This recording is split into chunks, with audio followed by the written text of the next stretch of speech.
ఈ పెట్టినతను టీడీపీ సంబంధించినటువంటి వ్యక్తి. ఇతను ఈ కథకి వీళ్ళని ముందుండి నడపడానికి గల కారణం ఒక డైరెక్టర్ ఉన్నాడు. ఈ డైరెక్టరు, ఈ స్క్రీన్ ప్లే, వీళ్ళంతా కూడా ఈ యాక్టర్స్, ఆర్టిస్టులు వీళ్ళంతా. ఎందుకంటే మొదటి నుంచి కూడా ఒక మార్కెటింగ్ టీంని పెట్టి, మీరు వస్తారా, విడుదల రజనీ మీద కేసు పెడతారా, కంటెంట్ మేము ఇస్తాము, మీరు జస్ట్ అక్కడికి వెళ్ళి ఆ కంప్లైంట్ ఇచ్చిరండి, మీరు వస్తారా, అధికారం మా దగ్గర ఉంది, ఏం పని కావాలో చేసి పెడతాము, విడుదల రజనీ మీద మేము ఒక నరేషన్ ఇస్తాము, ఆ నరేటివ్ తీసుకుని పలానా ఆఫీస్కి వెళ్ళి కంప్లైంట్ చెప్పండి, బయటికి రాగానే మీడియాతో మాట్లాడండి, సోషల్ మీడియాలో పెట్టండి అనేది ఒక ఎజెండా పెట్టుకున్నారు. ఒక మోడస్ ఆపరెండా రన్ చేస్తున్నారు. దాంట్లో భాగంగానే ఒక బిజినెస్ మ్యాన్, ఒక వ్యక్తి వెళ్ళి, ఇక్కడ ఒక డైరెక్టర్ ఉన్నాడు, ఆ డైరెక్టర్ ఎవరో కాదు, నర్సరావుపేట ఎంపీ శ్రీ లావు శ్రీకృష్ణదేవరాయ గారు. Is the director. ఈ డైరెక్టర్ దగ్గరికి ఈ బిజినెస్ మ్యాన్ వెళ్తాడు. ఈ బిజినెస్ మ్యాన్ ఫ్రెండ్ అంటారు, ఈ బిజినెస్ మ్యాన్ బంధువు అంట, అదే పార్టీకి సంబంధించి అదే వాళ్ళ వర్గానికి సంబంధించినటువంటి వ్యక్తి ఈ బిజినెస్ మ్యాన్. ఈ బిజినెస్ మ్యాన్ వెళ్ళి అతనికి ఏవో బిల్లులు కావాలి, అతనికి ఉన్నటువంటి పెనాల్టీస్ వేవ్ ఆఫ్ చేయాలి, అతను యథేచ్ఛగా వ్యాపారం చేసుకోవడానికి అతని సపోర్ట్ కావాలని అతన్ని అడిగితే, అతడు ఇతనికి డైరెక్టర్ గారు అన్నాను కదా కృష్ణదేవరాయ గారు, ఇతనికి ఇల్లీగల్ గా ఎట్లంటే అట్లా వ్యాపారం చేసుకోవడానికి, ఇల్లీగల్ వ్యాపారం ఇష్టం వచ్చినట్టుగా చేసుకోవడానికి, ఎదురే లేకుండా వ్యాపారం చేసుకోవడానికి సహకరిస్తానని హామీ ఇస్తూ కృష్ణదేవరాయ గారు ఈ బిజినెస్ మ్యాన్ ని ఒక కోరిక కోరుతారు. ఏంటంటే, నా టార్గెట్ విడుదల రజనీ, ఈ విడుదల రజనీ మీద తన్ని డిఫేమ్ చేయాలి, తన మీద ఏదో ఒక కంప్లైంట్ పెట్టండి, తన్ని డిఫేమ్ చేద్దాము, కంప్లైంట్ పెట్టించడము, ఆ పైన ఫాలోఅప్లు వ్యవహారాలు మొత్తం నాది బాధ్యత, మీరు అలా కంప్లైంట్ పెట్టి నేను చెప్పిన ఆఫీస్కి వెళ్ళి ఇచ్చేసి మీరు ఇంట్లో కూర్చోండి మెలకుండా, నేను నడుపుతా అని చెప్పి మీ బిజినెస్లు నడిపిస్తా అని అతనికి అభయం ఇచ్చి వెనకుండి ఈ విధమైనటువంటి దారుణమైనటువంటి ఇల్లీగల్ కేసుని నా మీద, మా స్టాఫ్ మీద, మా మరిది మీద పెట్టించినటువంటి ప్రయత్నం చేశారు.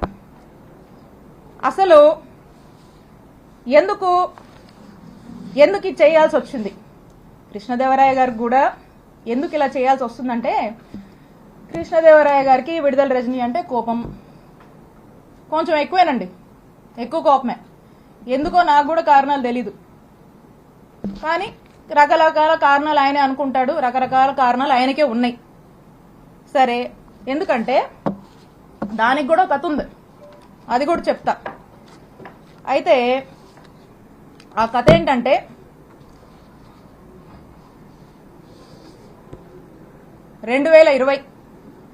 వైఎస్ఆర్ కాంగ్రెస్ పార్టీ అధికారంలో ఉంది.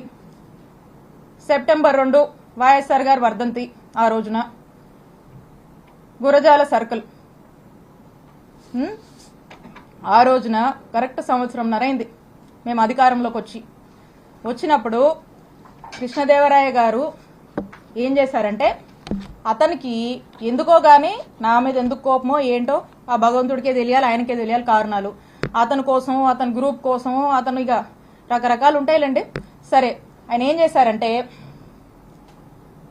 ఈ గురజాల సర్కిల్లో ఉన్నటువంటి పోలీస్ స్టేషన్లో అక్కడున్నటువంటి డిఎస్పీ గారిని, అక్కడున్నటువంటి సిఐ గారిని, ఇద్దరిని కూడా మాటలు చెప్పి మా అధికారాన్ని మా మీదకే వాడి వాళ్ళను, పోలీసులను బ్రైబ్ చేసి నా మీద, నేను మాట్లాడేటువంటి ఫోన్ నంబర్ మీద, నేను వాడేటువంటి నంబర్స్ మీద, మా సిబ్బంది నంబర్స్ మీద, మా ఇంట్లో వాళ్ళ నంబర్స్ మీద ఒక 6 నుంచి 7 నంబర్ల వరకు కూడా కాల్ డేటా తీసే ప్రయత్నం చేశారు.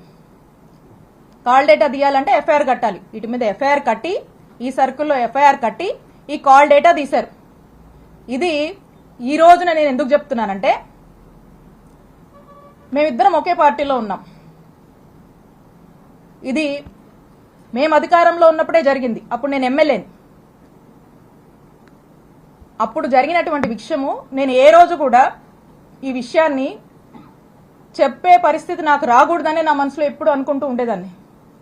కానీ ఈ రోజున నేను ఏ తప్పు చేయకపోయినా, ఈ రోజున నన్ను బాధ పెట్టి, నా కళ్ళల్లో ఏదో కన్నీళ్లు చూద్దామని, నన్ను ఇబ్బంది పెట్టి హింసిద్దామని చెప్పి ఈ రోజున వరుస పెట్టి నన్ను టార్గెట్ చేస్తూ నన్ను ఇబ్బంది పెడుతున్నప్పుడు చెప్పక తప్పట్లేదు కాబట్టి ఈ రోజు నేను చెప్తా ఉన్నా. ఆ రోజున మేము ఒకే పార్టీలో ఉన్నాము. వైఎస్ఆర్ కాంగ్రెస్ పార్టీ ఇంటిగ్రిటీ కోసం నేను ఆ రోజు నోరు విప్పలేదు. ఈ రోజున కూడా నేను చెప్పాలనుకోలేదు, కానీ చెప్పే పరిస్థితులు ఏర్పడ్డాయి కాబట్టి నేను చెప్తా ఉన్నాను. ఒకసారి ఆలోచన చేయండి. ఒకే పార్టీకి సంబంధించినటువంటి ఎంపీ, అక్కడున్నటువంటి ఒక బీసీ మహిళ, ఒక ఎమ్మెల్యే మీద కాల్ డేటా తీస్తారండి? కాల్ డేటా అనేది ఒక వ్యక్తి ప్రైవసీకి సంబంధించినటువంటి విషయం.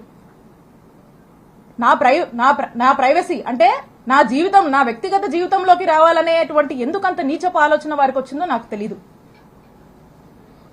నేను ఒక్కసారి అడుగుతా ఉన్నాను, ఈ రాష్ట్రంలో ఇంతమంది అన్నల్ని, తమ్ముళ్ళు ఉన్నారు. వాళ్ళని నేను అడుగుతా ఉన్నా, ఒక్కసారి ఆలోచన చేయండి. మీ ఇంట్లో ఒక ఆడపిల్ల ఉంటే, మీ భార్య అయినా, మీ చెల్లి అయినా, మీ అక్క అయినా, మీ ఇంట్లో ఉండే ఆడవాళ్ళ కాల్ డేటా ఎవరన్నా తీస్తే ఏంటండి? మీకెంత బాధ అనిపిస్తుందండి? మీకెంత కడుపు కాలుద్దండి? అలాగే మీరు కాల్ డేటా తీసినప్పుడు నా కుటుంబ సభ్యులు కూడా అలాగే ఫీల్ అయ్యారు. ఇంత నీచుడా కృష్ణదేవరాయలు అని చెప్పి అందరూ ఫీల్ అయ్యారు. ఇది మా అధిష్టానానికి తెలుసు, మా పార్టీలో ఉన్నటువంటి పెద్దలకు తెలుసు, అప్పట్లో ఉన్నటువంటి మా పోలీస్ అధికారులకు కూడా తెలుసు.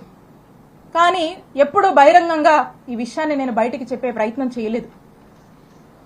ఇది జరిగినప్పుడు మా నాయకుడు జగన్మోహన్ రెడ్డి గారికి ఇంత మీన్ మెంటాలిటీ ఉన్నటువంటి ఈ వ్యక్తి ఈ విధంగా నన్ను ఇబ్బంది పెట్టి ఈ విధంగా చేశాడు అని చెప్పి, కాల్ డేటాలు తీస్తాడా అని చెప్పి నేను మా ముఖ్యమంత్రి గారికి షేర్ చేసుకున్నప్పుడు, 4 గోడల మధ్య జరిగినటువంటి విషయం. మా ముఖ్యమంత్రి గారు మహిళా పక్షపాతి, మహిళలంటే ఎంతో గౌరవం, 2 ఆడపిల్లల తండ్రి.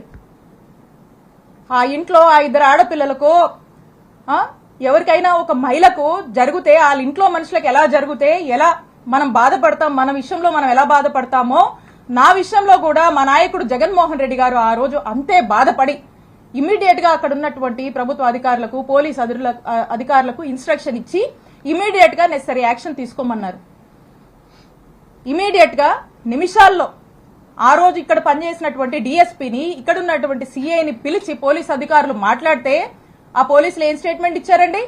Upon the pressure of honourable MP Narasaraopet Lavu Krishnadevarayalu, upon his instructions మేము ఇది తీయాల్సి వచ్చింది అని చెప్పారు. నిమిషాల్లో సస్పెండ్ అయ్యారు ఆ పోలీసులు. ఇది చాలా మందికి తెలుసు. ఇదేదో వీళ్ళేదో కట్టుకదల్లి నా మీద ఏమాత్రం కూడా పస లేకుండా, సబ్స్టెన్స్ లేకుండా నా మీద ఏదో కేసు పెడితే నేను మాట్లాడట్లేదండి. నేను ఇదిగోండి, ఆ ఎఫ్ఐఆర్ కాపీ కూడా ఉంది. మా నంబర్ల మీద తీసినటువంటి ఎఫ్ఐఆర్ కాపీ ఇది కూడా ఉంది, ఎవిడెన్స్. అక్కడున్నటువంటి డిఎస్పీ, అక్కడున్నటువంటి సిఐ సస్పెండ్ అయ్యారు. అది అందరికీ తెలుసు.